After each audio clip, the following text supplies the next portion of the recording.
Hello friends, welcome to my channel Sushant Chess Wise. Today we are at the next topic, that is the practical Rook Endgames. We are at the 9th position of our topic. Today we have got a game position. Zaitsev is white and Hubner is black. Both are strong grandmasters and of course both are good in endgame. This was the position and it was black's turn here. Normally if we look at this position, we can see the configuration of 2 pawns versus 1 pawn.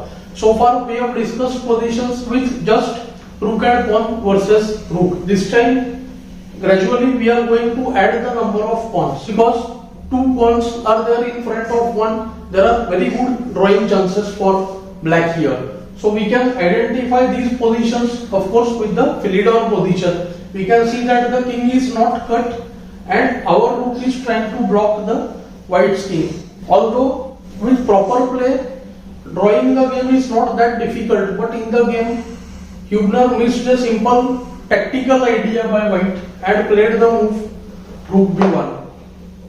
It would have been useful either to wait here and see whether white pushes which pawn, f pawn or the g pawn, or he could have gone with the move rook b4. We will be discussing both these ideas in detail after we see what happened in the game. After rook b1, of course white went king h5. This is not what black missed, because rook h1 check and the king will hide on g6 and both pawns will be lost because of the mating threat on d8 square. But black went with the move rook g1. This is a typical try. We want the king to not reach g6. So as soon as kg6 comes, there will be rook g4 check and the game will be drawn. But white here gets an additional idea, because 2 pawns versus 1, he uses a tactical idea, g5, f into g5, and normally what would happen after the move fg5, the rook will just go back to a1, and as soon as king comes to g6, there will be rook a6 and the game will be drawn. We will reach the proper Philidor's position. But instead here white went with the move f5 instead of fg5, and suddenly it becomes clear that the king will reach g6 by force. It is shielded by the own pawn. Black's own pawn is not allowing to give check, and pawn will reach f6, and we will reach the positions of Philidor position gone bad with the f pawn, which is lost.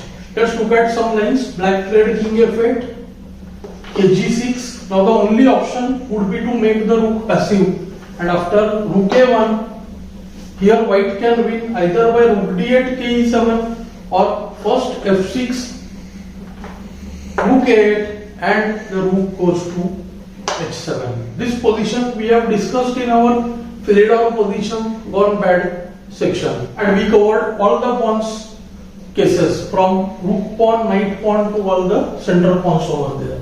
King f8, kg6, black resigned in the actual game. As I said, black can hold in this position in 2 different ways. One, he can just place the rook on the a5 square, keep the king cut, and after g5, fg5, place his rook on the 6th rank, that is his 3rd rank, and just wait for the king to go h5, then g6, and as soon as the pawn reaches g6, rook comes from a1 and starts giving check from behind. So after kh5, rook b6, g6, rook b1, and the game is drawn. Also do note that even if king reaches h6 here, the move rook b8 will still draw, because against the knight pawn, the passive defense holds the game for black. But let me show you one more idea. Black has the move rook b4 here, where after the move f5, now black can go with the move rook b1. Now the point is very clear that after g5 there will be either fg5 or rook h1 followed by rook g1 check. Both cases it's a drawn position. Or else after king h5, here now black has the move rook g1. Do note the major difference. Now white is not having the move g5 at all. g5 just allows rook g5, and after king goes to g6, rook g4 check, king f6, black can draw with both the methods. One, rook f4, keeping the rook behind the pawn using the second way of field or drop, or else the rook can go to a4 and use the side checks. Do note that here rook a6 would lose because after f6 the rook will have to become passive from a8. When in the presence of f pawn the position is lost. But for knight and rook pawns the passive rook holds the game nevertheless. Black will have to go again rook g6, king f6, and now he can go for the move rook f4. After rd8 kh7, king e5, then rook can just go to a4, drawing the game. Although the position was simplistic, still black managed to find the exact wrong way. So such are the possibilities, or we can say the rook endgames are tricky in such manner. I hope you are finding these positions useful.